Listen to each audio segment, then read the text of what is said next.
Poštovani gledatelji, srdačan pozdrav, dobrodošli u novo izdanje emisije Kulturno Prvoga TV. Svaki grad ima svoja stjecišta kulturnog života. Tako i Mostar ima Hrvatski dom Hercega Stjepana Kosače, koji je ne bez razloga uistinu prozvan hramom mostarske kulture. Dakle, danas govorimo o jednoj instituciji koja udomljuje niz kulturnih bastiona, koja udomljuje niz značajnih manifestacija, događaja, kako od onih od generalno, dakle, nacionalne bitnosti i važnosti, tako i one koji slave određene pojedince koji su zaslužili pokazati ono što rade i stvaraju našemu gradu, a i široj zajednici. S razlogom večeras u studiju Prvoga TV u emisiji Kulturno s Darkom Jukom ravnatelj Hrvatskog doma Hercega Stjepana Kosače, gospodin Danijel Vidović. Danijele, dobar dan, dobrodošao u naše izdanje. Hvala ti, Darko, na pozivu u ovu emisiju i naravno čast mi je biti tvojim gostom i pozdravljam sve gledatelje Prvog TV i evo nadam se da ćemo kroz ovaj razgovor i malo približiti sve ono što se događa i što se planira u Hrvatskom domu Hercega Stjepana Kosače. Tu je svakako nakana, evo samom početku i za naše gledatelje, dakle dogovorili smo se kako ćemo malo dožurnije razgovarati i zaboraviti na ono obvezno presiranje jer mi smo i generacija i dugo se poznajemo i razgovor će ugodnije jako teći. Dakle, izravan povod, otvorenje ove mega izložbe kojom smo počašćeni u ponedjeljak, dakle izložba Emanuela Vidovića, genijalno ime hrvatske likovne umjetnosti, a onda kroz to sjetim se da smo na samom početku ovogodišnjih dana Matice Hrvatske Mostarskog proljeća počašćeni izložbom Zaboravljena zbirka Kosače, pa ne tako davno gostovala je kod nas retrospektiva Vojina Bakića, uistinu može se nazvati događajem desetljeća za Bosnu i Hercegovinu s obzirom na značaj toga imena. Pa evo malo u samom početku o tim mega velikim projektima s kojima se odvaži suočiti Hrvatski dom Hercega Stjepana Kosače. Pa evo, u ponedjeljak smo dakle otvorili jednu vrhunsku izložbu jednog od najvećih hrvatskih slikara Emanuela Vidovića. To je izbor iz fundusa Galerije Vidović koja djeluje pri Muzeju grada Splita, a izložba je otvorena u organizaciji Generalnog konzulata Republike Hrvatske u Mostaru, a u povodu 25. obljetnice hrvatske neovisnosti. Evo, već je polučila ogromno zanimanje publike. Odaslali smo i pozive školama, jedinstvena prigoda da i učenici kako osnovnih, srednjih škola, tako i studenti koji žive i studiraju u Mostaru vide ovdje u našem gradu i u Hercegovini po prvi put djela velikog hrvatskog slikara Emanuela Vidovića. Evo, gotovo u svakoj emisiji prožimamo tu temu, dakle koliko mladosti, koliko naši mlađi naraštaji reagiraju na umjetnosti, koliko se odazivaju. Odazivaju se vama na takve pozive? Dođu li posjetiti izložbe? Škole, govorimo o školama, o nastavnicima i profesorima likovnosti. Općenito moram reći vrlo iskreno, kad su tako neke velike izložbe, mi uputimo pozive školama. Odziv je, kad su škole u pitanju, ispod očekivanja. Ne znam kako je u drugim ustanovama. Mislim da je to šteta. Mislim da je to posljedica opće apatije u koju smo zapali kao društvo. Dakle, i često imamo i u prosvjeti i u tom obrazovnom dijelu samo formalno odrađivanje nastave. Manji dio ljudi je, čini mi se, spreman na neke inovativnije pristupe, ali ako imamo to u našem gradu, u našoj sredini, šteta je da mlađi naraštaji to ne vide, to ne osjete, jer to je način kako se odgaja publika. I za izložbe, i za koncerte, i za kazališne predstave. Općenito to je jedini način da se odgoji kulturna publika za budućnost. Evo, mi smo imali tu rupu, taj nesretni rat i sve ono što tranzicija poslijeratna nosi, ali mislim da treba ići malim koracima koji nisu naporni, ali evo, neki nisu spremni ni na to, ali u zadnje vrijeme poboljšanje je vidljivo, tako da nadam se u nekom narednom razdoblju da će ovakva praksa postati u stvari pravilo, a ne iznimka. Govorite o malim koracima, međutim u Mostaru ne manjka onih velikih, s obzirom na imena koja dolaze u Mostar i na jedan bogat likovni život, a i uz činjenicu da upućen je poziv i besplatan je ulazak, gotovo da nema isprike ne odazvati se tomu. Ne čini li vam se zabrinjavajućim da nositelji izobrazbe i mudrosti, odnosno odgoja naših mladih, upadnu u tu apatiju koju spominjete? Pa to je zabrinjavajuće, ali evo sad upadamo u neku zamku da govorimo negativno. Nije nakana, nije cilj. Dakle, moramo razumjeti da jasno, u određenim uvjetima ljudi rade i djeluju. Namjera je najbolja, ali takav je sustav. Sustav je kreiran tako da ne potiče kreativnost, da nema odgovornosti, dakle, isto je nekom radio ili ne radio, jer sustav je, kažem tako, postavljen i onda ako iz tog ugla promatramo, onda je i razumljivo zašto se tako pojedini nastavnici ili profesori ponašaju, ali s druge strane poanta priče je da radimo polako na mijenjanju tog sustava i da potičemo izvrsnost, da potičemo rad i da potičemo nagrađivanje za rad. I onda bi, mislim, rezultati bili i vidljiviji. Da, potičete taj sustav vrednjovanja da se konačno uspostavi na ispravan način i mnoge institucije koje djeluju u ovom gradu. Vratimo se malo na samu svrhu, dakle, našega razgovora, na ovu umjetničku djelatnost Kosače. Vratimo se konkretno na izgubljenu zbirku. Ona je polučila jedno veliko interesiranje javnosti. Ja sam osobno bio jako impresioniran. Nazočio sam onu večer samom činu otvorenja u sklopu otvorenja Dana Matice Hrvatske Mostar. Hajmo malo prozboriti o tomu kako je zapravo nastala, gdje je ona nestala, neka 2 desetljeća ako se ne varam, i kako je došlo do njezine revitalizacije. To su slike iz fundusa Hrvatskog doma Herceg Stjepan Kosača, koji se čuvao dugi niz godina u našem depou i koji smo odlučili nakon određenih radova na konzervaciji i restauraciji tih dijela, a na poziv vodstva Matice Hrvatske u Mostaru. S tom izložbom smo dakle otvorili ovogodišnji Matičin festival Mostarsko proljeće i doista izložba je bila iznimna, bio je jako veliki interes publike, čak su se i škole ovaj put odazvale više nego na neke prethodne izložbe. Otkud ta zbirka? Dakle, zbirka je rezultat dugogodišnjeg rada i djelovanja galerije, prije svega u onom prijeratnom razdoblju, kad je naša galerija djelovala kao ekspozitura, odnosno podružnica Umjetničke galerije Bosne i Hercegovine i Sarajeva, a otvorena je 1969. godine. Mostar je uvijek bio tada možda na jedan poseban način grad koji je bio sklon umjetnosti. Grad i strukture grada su ulagale, otkupljivale su djela likovnih umjetnika, umjetnici koji su izlagali, darovali su svoja djela i tako je nastala ta zbirka. Imamo tu i nekoliko legata, to jest ostavština, od kojih bi istakao 3 najvažnije. Dakle, ovo što je srce zbirke, taj fundus same galerije, najznačajniji njezin dio čini ostavština koju je gradu Mostaru poklonila udovica velikog hrvatskog slikara Milivoja Uzelca, koji je rođeni Mostarac. Dakle, nakon njegove smrti 1978. je umro, početkom 80-ih ta je zbirka darovana Mostaru. Drugi legat akademika Nedeljka Gozdenovića, velikog srpskog slikara, isto rođenog Mostarca, koji je 88. godine darovao svom rodnom gradu zbirku od preko 70 svojih dijela.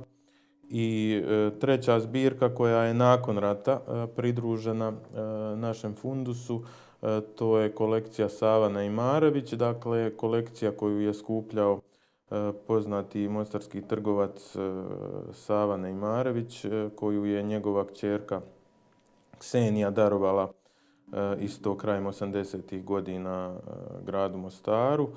s ciljem da se otvori jedna posebna galerija, što nažalost nije uspjelo se napraviti u starom gradu i tako je ta kolekcija pridružena fundusu Hrvatskog doma Hercega Stjepana Kosače, sve naravno kao i naša ustanova u vlasništvu grada Mostara.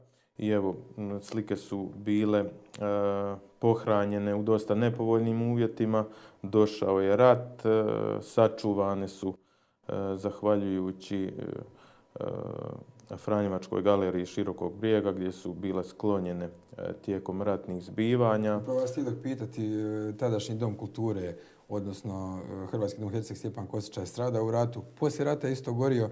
Je li bilo štete ukupno na umjetninama koje su zatečene? U požaru 1997. nije bilo štete na umjetninama jer su one bile spremljene u depou. Šteta je nastala, dakle, bilo je naravno u tom prenosanju i svemu, bilo je i krađa, dakle, određene slike su nestale, kako tijekom rata, prije nego što su sklonjene u Franjevačku galeriju, tako i poslije rata u 2 navrata su bile krađe. To naravno prepuštamo institucijama da riješe ako ikad uspiju riješiti to. Dakle, nije samo naša ustanova time pogođena u ratu. Vidimo da većinom svi muzeji i galerije u Bosni i Hercegovini imaju taj problem. Da uvijek se nađe netko koji iskoristi lošu situaciju.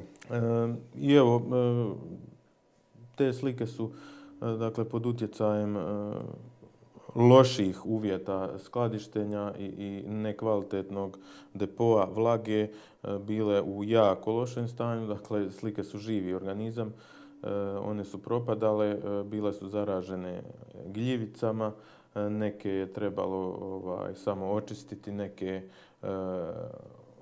restaurirati malo više, što je uradio docent dr. Denis Vokić, koji je inače pročelnik studija za konzervaciju i restauraciju na Sveučilištu u Dubrovniku, a sve naravno uz stručnu pomoć Filozofskog fakulteta u Mostaru, to je studija povijesti umjetnosti i Društva povjesničara umjetnosti Hercegovine, koji okuplja struku, dakle, povjesničare umjetnosti iz Mostara i Hercegovine. I evo, u jednoj toj sinergiji uspjeli smo pokrenuti taj projekt koji je prepoznati od viših razina vlasti, kako grada Mostara, tako i Federalnog ministarstva kulture, Fondacije za glazbene, scenske i likovne umjetnosti, Ministarstva civilnih poslova. Uspjeli smo skupiti određena sredstva kako bismo pokrenuli ovaj projekt i evo, on je u tijeku dok ga ne uspijemo završiti do kraja, dok ne uspijemo skupiti dovoljno financijskih sredstava da renoviramo cijelu galeriju i izložimo te slike permanentno kao stalni postav u galeriji i izdamo monografiju tih dijela, tih radova i stavimo to u funkciju kako kulturne javnosti grada Mostara, tako i u funkciju turizma, u funkciju studentima povijesti umjetnosti, Akademije likovnih umjetnosti, srednje škole. Da ima tu građe za izučavanje, za stručno izučavanje. Govorimo sad već o sljedećim etapama. Dakle, to su etape ustanovljavanja stalnog postava, uređenja galerije. No, jesu li sve slike u ovom trenutku sanirane? Sve slike koje su zahtijevale sanaciju su sanirane i konzervirane. To je urađeno u 2 navrata. Prvi put su rađena većinom ulja i akvareli, a u drugom koraku grafike i crteži.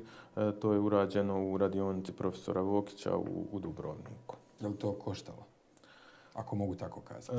Koštalo je, naravno da je koštalo. Ne znam sad točnu cifru, ali sav rad na slikama koji uključuje i restauraciju, konzervaciju i novo opremanje slika, dakle nove okvire, paspartue i sve što ide u opremu slike, koštalo je, reći ću na pamet, ali preko 20.000 maraka.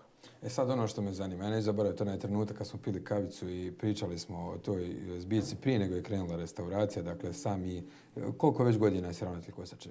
Pa evo, nešto duže od 2 godine. Dakle, ja sam preuzeo dužnost ravnatelja početkom početkom 2014. godine. Eto, dakle, na samim počecima ovoga tvog rukovođenja Kosačom, pa sam spomenuo koliko mene oduševljava Derivera, pa si mi pokazao njegove slike koje su uskladištene u Kosači i sjećam se tada koliko sam bio nesretan zbog situacije u kojoj se nalazile. Kako si ti doživio prvi ulazak u taj depo? Da, depo je u stvari bio jedna ostava, jedno smetljište u kojem je apsolutno bilo neprimjereno držati bilo kakve umjetnine, a ne umjetnine velike vrijednosti kakve su naše, ali evo, uspjeli smo korak po korak i sanirati taj depo, riješiti problem s vlagom.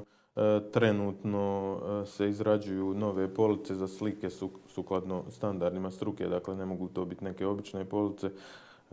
Struka propisuje na koji način se to drži i skladišti. Slike nisu imale dokumentaciju nikakvu. Urađena je sva kategorizacija? Urađena je sva dokumentacija, evo zahvaljujući članovima Društva povjesničara umjetnosti Hercegovine, oni su taj dio preuzeli na sebe, po pravilima struke odradili dokumentaciju za svaku sliku. Dakle, to bi bila neka, evo da približim gledateljima, osobna karta za svaku sliku koja govori o onim generalnim podacima do tehnikama kojim je nastala, načinu kako je ona došla u našu galeriju i tako dalje. To je sve urađeno i sve će biti i inače sve što radimo u ovom projektu koji je zahtjevan, skup i dugotrajan, radimo po svim pravilima struke. To je jedini način kako se to može kvalitetno odraditi. Sad, Danijele, kultura se nosi sa kroničnom nestašicom novca, dakle sa tim problemom koji je neizbježan kad govorimo o kulturi i umjetnosti. Otkud hrabrost u trenutku preuzimanja dužnosti ravnatelja Kosače predložiti nekomu krenuti u taj projekt? Ne, očekivao sam potporu i jedne prigode na otvorenju jedne izložbe iskoristio sam priliku, možda sam bio malo bezobrazan, bilo je dosta političara naših vodećih, pa sam rekao očekujte da ću biti jako dosadan.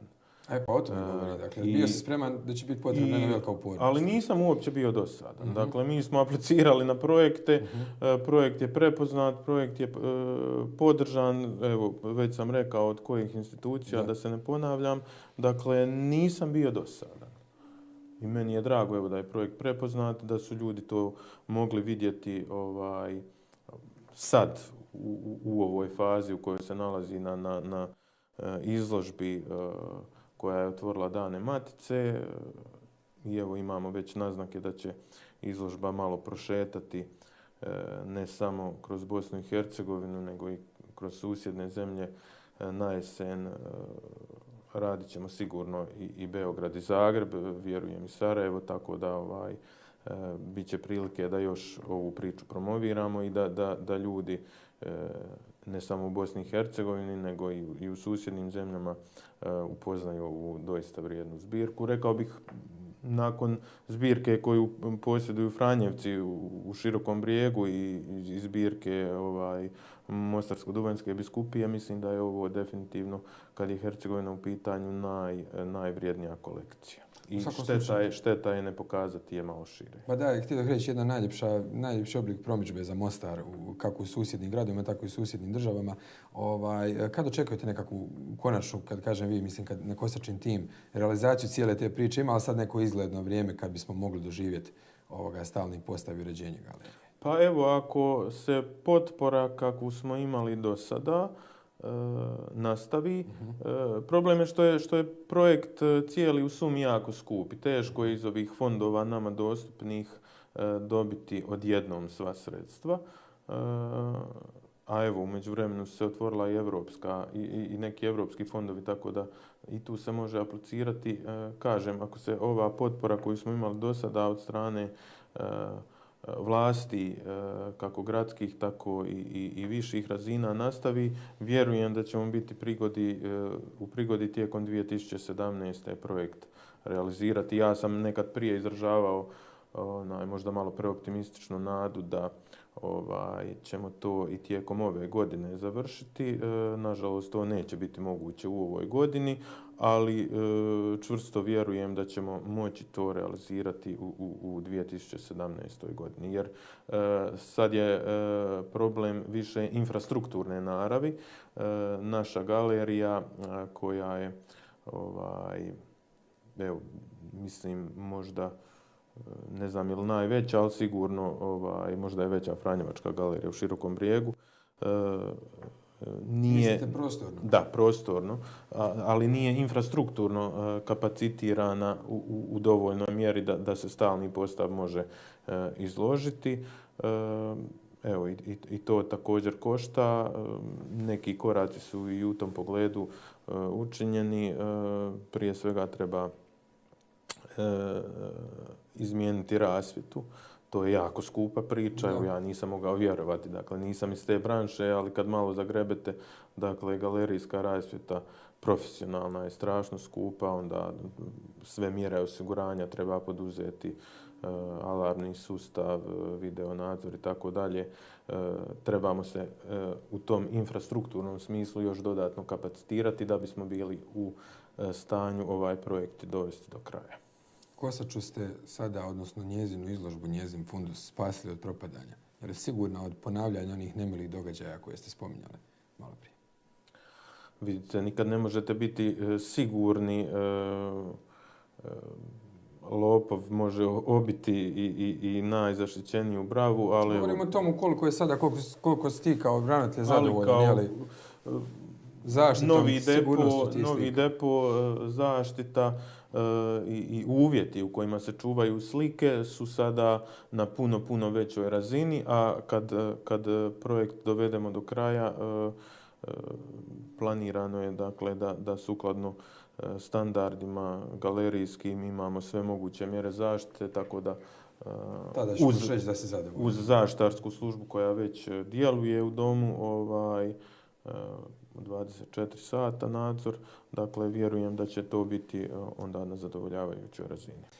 I nije samo, dakle, fundus, umjetnički cilj vaše, cijele te reakcije i obnavljanja doma. Nedavno je u funkciju stavljena obnovljena dvorana iznad ulaza, dakle, kako vi zovete, mala dvorana? Dakle, mala dvorana je amfiteatar. Kako su još ti projekti, što je u planu od tih zahvata u domu? Dakle, u prošloj godini smo obnovili, zahvaljujući potpori grada,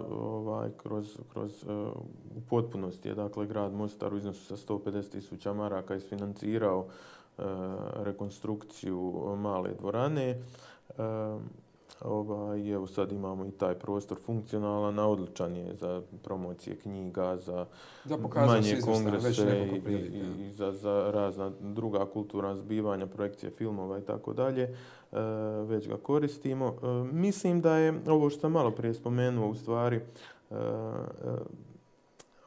ovaj pristup europskim fondovima, ova prekogranična suradnja koja nam se kroz IPA fondove otvara sa ustanovama, sličnim ustanovama iz Republike Hrvatske i iz Crne Gore, da tu leže mogućnosti za ustanove poput Kosače i ostale, naravno, kulturne ustanove.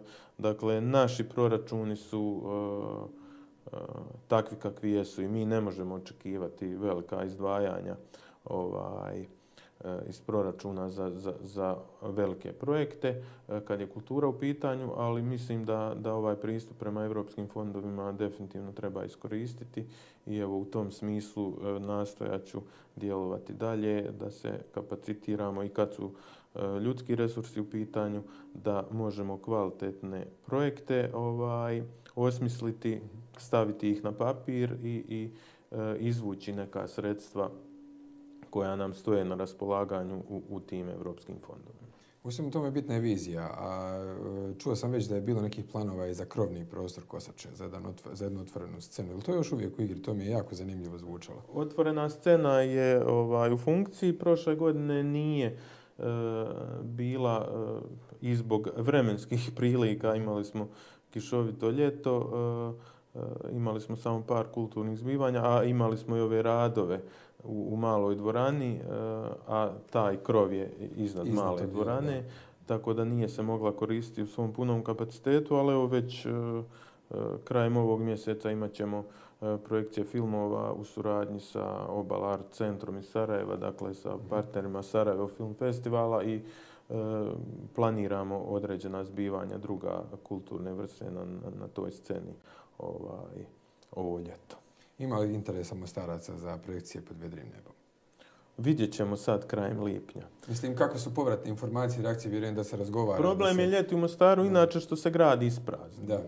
Dakle, mi ne koristimo... I onako malo publike. Da, kad studenti odu, grad je prazan, a Mostar kao mediteranski grad kojem je blizu more, koji je turistički grad, mislim da ne koristi dovoljno te svoje turističke kapacitete. Imamo par nekih zbivanja ljeti, Summerfest, Mostar Blues Fest, ali nemamo taj kontinuitet tijekom ljeta, a mislim da nema nikakvog razloga za to, ali evo, to nije samo na meni ili na ljudima koji se bave kulturom, to treba biti sinergija i sa turističkim zajednicama i sa gradskim vlastima, županijskim vlastima i tako dalje. Dakle, to je jedna šira priča. Ali činjenica je da nam je grad ljeti prazan, a mislim da bi trebao biti pun. Da, i još uvijek ostaje neiskorišten. Kosača kao takova zanima me, znači, udomljuje mnoge bitne institucije za kulturu ovoga naroda, ovoga podneblja. Dakle, Simfonijski orkestar, ako se ne varam, djeluje pod vašim krovom. Društvo hrvatskih književnika Herceg Bosne, vrlo bitna glazbena škola Ivana Plemenitog Zajca, Narodna knjižnica Hercegovačko-neretvanske županije, Lutkarsko kazalište. Kakvi su vaši odnosi sa svim tim institucijama? Koliko to sve uspješno funkcionira? Je li neke od tih institucija planiraju neko skoro vrijeme u neke nove prostore ili ne? I znam da je, znamo svi da je dugo vremena Kosača iznutra bila pomalo derutan prostor koji se sad na oči, hvala Bogu, to se mijenja. Postaje sve lepršavija, svečanija, uređenija, to su zasluge ljudi unutra, a i ovi ljudi iz ovih institucija koje sam pobrojao su zahvalni na tomu. Tako je, dakle mi smo jedna specifična kuća, djeluje tu dosta institucija, osim knjižnice koja je tu od kad je zgrada napravljena, a koja je institucija pod ingerencijom županije. Imamo i evo niz drugih koje si nabrojao, kako javnih ustanova s područja kulture, tako i udruga koji se bave kulturom i svi mi trebamo raditi zajedno u toj kući. Dakle, mi nekako kao nositelji te priče, kao ustanova Hrvatski dom Herceg Stjepan Kosača, mi smo više hardware, a oni su, ajmo reći, više software koji su zaduženi za te programske sadržaje, za punjenje, za privlačenje publike unutra, a ja im nastojim s moje strane dati maksimalnu potporu, izaći u susret njihovim zahtjevima i evo u tom infrastrukturnom smislu napraviti neke iskorake, jer zgrada je stara, zgrada je velika, u tom smislu zahtjevna i zahtjeva puno brige i umijeća kako da se te neke stvari premoste. Imamo i taj nezavršeni dio koji je dograđen kad je nakon požara 1997. obnovljena velika dvorana i taj dio treba završiti i sve to iziskuje sredstva. Tako je. Dakle, neke od ovih institucija koje sam malo prije spominjao su silom prilika tipa Simfonijskog orkestra u ratu izgubili svoje prostore. Je li danas, da to tako kažem, tijesno u Kosači? Pa trenutno nije tijesno, odnosno, evo, ima ona stara poslovica gdje čeljad nije bijesna, rukovodimo se time. Ja ne znam hoće li se nekad simfonijski vratiti u svoju staru zgradu ili glazbena škola, hoće li se vratiti u svoju staru zgradu, to ne ovisi o meni. Dok su te institucije tu... Niti mi pretendiramo da treba netko seliti, nego pričamo načelno priču. Tako je. O Kosači kao tako je. Mislim da stvari jako dobro funkcioniraju, dogovaramo se oko kalendara, oko nastupa, oko zadovoljavanja nekih osnovnih potreba, a sve mora funkcionirati na dogovoru, na međusobnom razumijevanju i tako dalje. I ne samo institucijama, Kosača je adresa brojnim festivalima. Pa ajmo s neke od njih. Pa dakle, evo, Mostarsko proljeće, već spomenuto, tradicionalno većinu svojih programa održava u našoj ustanovi. To je već etablirana međunarodna manifestacija koja je isto kao i sve kulturne manifestacije u određenom momentu bila i u financijskim problemima i tako dalje, ali evo vjerujem da su ta vremena iza nas, da će taj festival nastaviti jačati i rasti jer doista postao je na neki način mostarski brend. Također evo manifestacija koja nije možda toliko kulturnog karaktera, više zabavnog, ali naravno ima i kulturne sadržaje unutar sebe, Večernjakov pečat, onda kojim da, smo više već... scenski dio. Da, tradicionalni Tu, partneri. Dani filma, evo imamo naznake da će Dani filma prerasti u jedan festival. Imamo i dobru suradnju s njima i ideju kako da u infrastrukturnom smislu unaprijedimo ponudu kroz nabavku digitalnog projektora. A evo u tom smislu očekujemo i potporu nove hrvatske vlade. I tako, evo. Nastojimo zadovoljiti sve korisnike naših prostora na najbolji mogući način. A što ste sve kapacitirani primiti? Mislim, šarolika tako ponuda, jeli, u Kosači danas postoji, mislim, velika dvorana, odnosno galerija Kraljice Katarine. Što sve možete primiti? Pa evo ja mislim da neće biti pretenciozno, to nisu moje riječi, to su riječi svih koji dolaze kad je velika dvorana u pitanju. Dakle, mi imamo najljepšu, nemamo najveću, ali imamo definitivno najljepšu, estetski i funkcionalno kad je akustika u pitanju, koncertnu dvoranu u državi. I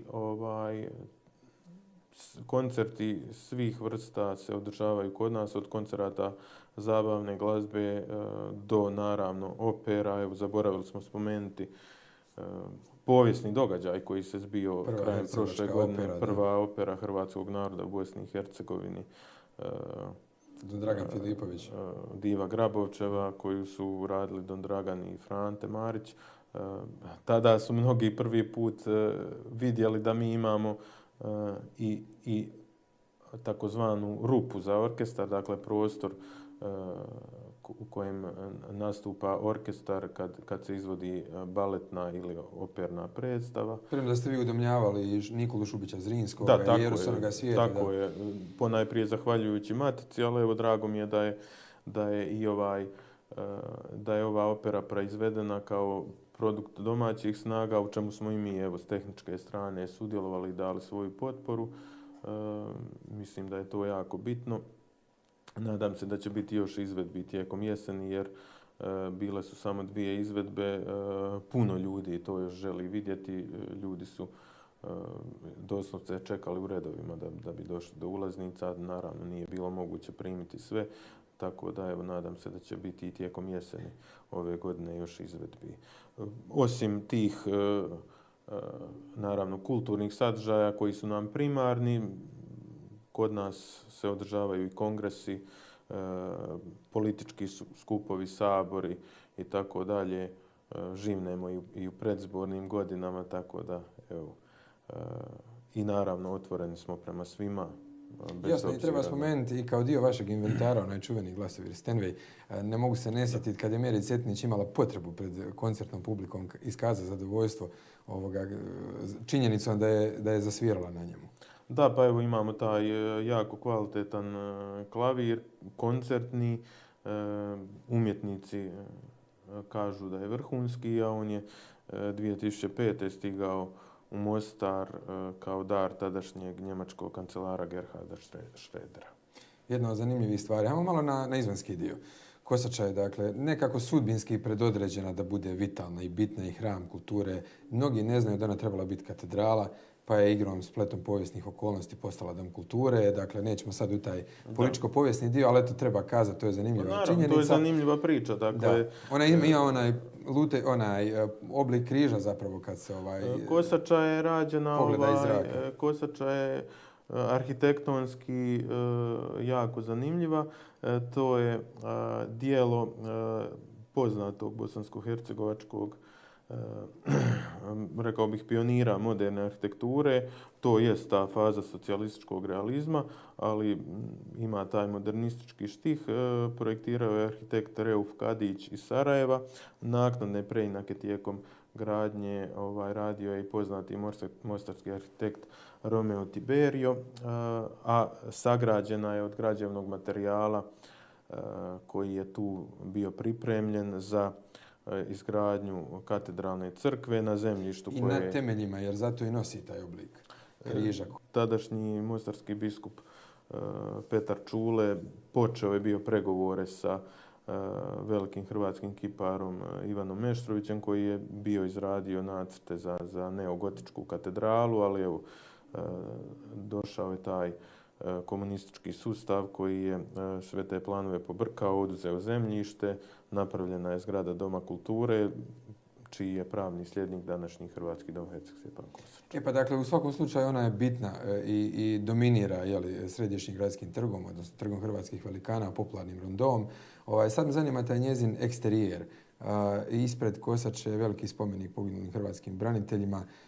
Puno je bilo ti nekih poteškoća u njegovoj izvedbi i izgradnji. Kad možemo očekivati i možemo li uopće očekivati njegovo dovršenje? Znate da je to trebao biti vodoskok i rasvjeta bogata. Je li se što radi na tom planu ili je to sad zasad na čekanju? Kad je vanjski dio u pitanju, ja nisam adresa da bi odgovorio na to pitanje, jer sve vani je javna gradska površina kojom gospodari gradska uprava, ali naravno evo imam saznanja budući da je upravljački mehanizam za fontanu i rasvjetu unutar spomenika kojeg se spomenuo se nalazi u našim prostorima.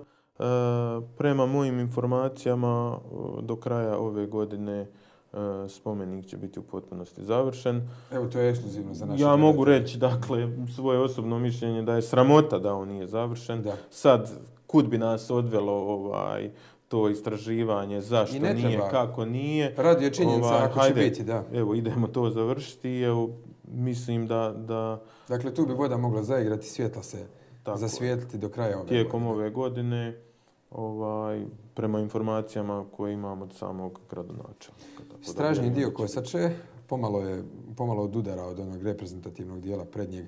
Jel tu ima kakvih planova? Tamo je onaj negdje disko, pa onaj prilaz Lutkarskom kazalištu.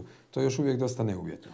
Dakle, stražnji dio je izgrađen 2000. godine kad je rađena nakon požara sanacija velike dvorane, ujedno i njeno osuvremenjavanje. Mi smo u prošloj godini uspjeli jedan dio tog prostora iza scene završiti, dići na veću razinu, isto evo zahvaljujući potpori grada Mostara i Ministarstva civilnih poslova. Ostala su ta dva kata neriješena. Uspjeli smo izraditi projekt interijera koji definira sve sadržaje u tom stražnjem dijelu. I evo sad treba ići korak po korak, isto fazno to rješavati. Ideja je da tu budu smještene sve umjetničke udruge, organizacije kojima je Kosača nekako mjesto gdje se prirodno nalaze i afirmiraju, poput zbora Promuzika, koji je doista vrlo, vrlo kvalitetan zbor koji je svojom kvalitetom nadišao granice Bosne i Hercegovine, ne samo Mostara, nego dakle i cijele države, pa neki baletni studio, prostor za mostarske mažoretkinje i tako dalje. Svi oni se muče sa prostorima, djeluju u neuvjetnim prostorima, iznajmljenim prostorima i tako dalje. Dakle, imamo gotov projekt, trebamo isto iznaći sredstva da taj projekt završimo. Kad je u pitanju nekadašnji restoran Amsterdam i diskoteka koja je imala više imena, najduže se čini mi se zvala Palladium, taj prostor ćemo vratiti vratit ćemo mu tu komercijalnu namjenu kako bismo evo i mi kao ustanova imala koristi. Ugostiteljski objekt. Dakle, Bit će to jedan. Nije još vrijeme za upoznavanje šire javnosti, ali bit će, mislim da će to biti jako dobar primjer javno-privatnog partnerstva. Izvrsno, dakle, Kosača nije tijesna, da će tek biti popunjena. Da. I taj prostor će moći biti u funkciji, naravno, i sadržaja koji se događaju u Kosači, kako u galeriji, tako i u velikoj dvorani, u nekoj popratnoj funkciji za nekakve, da kažem, hrvatski after partije i tako. Ovo pitam iz razloga što mnoge institucije nisu. Je li Kosača stabilna što se tiče pravnih osnova, pravnih zavrzlama, dakle, osnivačkih prava? Bilo je osporavano ime, to je javnost jedno vrijeme bila upoznata s tim. Danas je sve to stabilizirano i... Pa ime nije nikad osporavano institucionalno. Ime je osporavano od strane pojedinaca.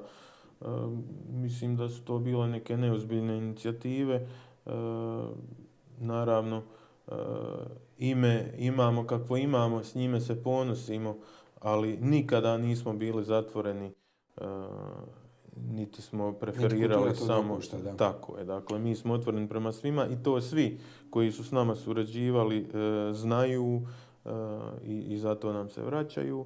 Dakle, to može imati problem neki pojedinac u svojoj glavi, ali kad je u pitanju sadržaj, tu doista nema nikakvih poteškoća. Evo za sami kraj i krajnje iskreno, je li ti imponira kad Kosaču zovu hramom mostarske kulture? Pa, iskreno, lagao bih kad bi rekao da mi ne imponira, ali često sam malo i samokritičan, pa mislim da zbog svih objektivnih poteškoća i mana koje imamo, možda to nije adekvatno ime, ali ja u svakom slučaju ću se truditi da to ime opravdamo, čineći stalno nove iskorake. Želim ti svu sreću na tomu tragu i ovdje ćeš u našem studiju uvijek imati potporu i nadam se da ćemo brzo pričati o nekim novim ostvarenjima, a ne dvojim kako će ih biti, evo s obzirom na ovaj tempo koji smo predstavili. Evo nekoliko ekskluzivnih podataka tipa završetka spomenika, osobito me veseli. Hvala ti lijepo na gostovanju našoj emisiji. Hvala tebi, Darko, još jednom pozdravljam gledatelje i evo nadam se i u buduće uspješnoj suradnji sa vašom medijskom kućom. U to možeš biti siguran. Poštovani gledatelji, s nama je danas bio Danijel Vidović, ravnatelj Hrvatskog doma Hercega Stjepana Kosače, dakle s razlogom predstavljena institucija kao hram mostarske kulture. Ne dvojimo u istinitost i točnost toga navoda. Vidimo se sljedeći četvrtak.